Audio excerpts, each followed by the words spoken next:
چوتھی مصاحبہ ہے نہدیہ قدسی. میں انہیں دعوت دیتا ہوں کہ وہ اپنی تقریر پیش کریں. الحمدللہ رب العالمین والصلاة والسلام علی رسول الامین. اما بعد، محترم حضرات، آج میرا موضوع سخن ہے ہندوستان اور جمہوریت. جمہوریت جدید دنیا کا ایک ایسا نظام حکومت ہے جس میں حکومت سازی کے لیے افراد کی تعداد کو شمار کیا جاتا ہے. ان کی صلاحیت، معیار، علم اور فہم و شعور کی سطح کو بالکل نہیں دیکھا جاتا. 50 جاہل، بے وقوف اور ناسمجھ لوگوں کے مقابلے میں 49 تعلیم یافتہ، عقلمند اور دانشور بے وزن ہو جاتے ہیں.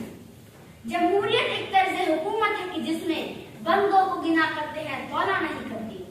1947 میں برطانیہ سے آزادی حاصل کرنے کے بعد ہمارے ملک ہندوستان کی سیاسی لیڈرشپ نے ڈاکٹر امبیڈکر کی قیادت کے دستور وضع کیا. اس نے ہندوستان کو ایک سیکولر جمہوریہ قرار دیا. دستور کے مطابق ملک کے تمام باشندوں کے لیے یکساں طور پر آزادی، مساوات اور عدل و انصاف کو یقینی بنانا ہندوستانی جمہوریت کی روح تھی. مگر صد افسوس بنیادی اہمیت کی حامل ان دستوری ضمانتوں کو نظر انداز کر دیا. آزاد ہندوستان کی 75 سالہ تاریخ گواہ ہے کہ یہاں اقلیتوں اور بالخصوص مسلمانوں کو آزادی، امن و سکون کے ساتھ یکساں طور پر پھلنے پھولنے اور تعمیر و ترقی کے مواقع کبھی نصیب نہیں. فرقہ وارانہ فسادات کی تاریخ بتاتی ہے کہ جن شہر اور علاقوں میں مسلمان معاشی طور پر مستحکم اور خوشحال تھے، وہاں منصوبہ بند طریقے سے منظم انداز میں ان کی کمر توڑی گئی. اسی سیکولرزم اور جمہوریت کے خوشنما پردے میں ایودھیا کی وہ تاریخی مسجد جس میں صدیوں سے 5 وقتہ نمازیں اور تکبیر کی صدا بلند ہوا کرتی تھی، پہلے اس میں بت رکھے گئے، پھر اسے مقفل کیا گیا، پھر اس میں مورتی پوجا کی اجازت دی گئی، پھر اسے حکومت، عدالت اور پولیس کی نگرانی میں دن کی روشنی میں وقوع دہشت گرد ہونے میں استعمال کر دیا. اور اب عدالت عظمیٰ کے حکم سے مسجد کے مقام پر نام بند تعمیر ہو رہا ہے. علی گڑھ مسلم یونیورسٹی کے اقلیتی کردار کو ختم کرنے کی کوشش کی گئی. مسلم پرسنل لا کو مستقل نشانہ بنایا جا رہا ہے. طلاق اور حجاب کے اسلامی شعار میں حکومت کی سطح پر مداخلت کی جا رہی ہے.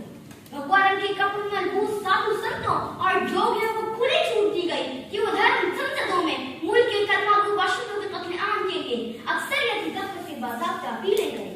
میڈیا کو اسلام اور مسلمانوں کے خلاف اشتعال انگیز جھوٹی خبریں نشر کرنے کا لائسنس جاری کر دیا گیا. اور اب تو ہندوستان کی جمہوری حکومت ملک کے عوام، غریب شہریوں اور اپنے سیاسی مخالفین کی رہائشی مکانات کو بلڈوزر سے منہدم کر دیتی ہے. اکثریتی فرقہ اس مسجد کو چاہے مندر قرار دے، عدالتوں میں بیٹھے منصف فوراً سبرے کا حکم جاری کر دیتے ہیں. قانون، عدالت، دستور اور بنیادی حقوق کی ضمانتیں اب قصہ قارئین اور کتابی فکرے بن کر رہ گئی ہے.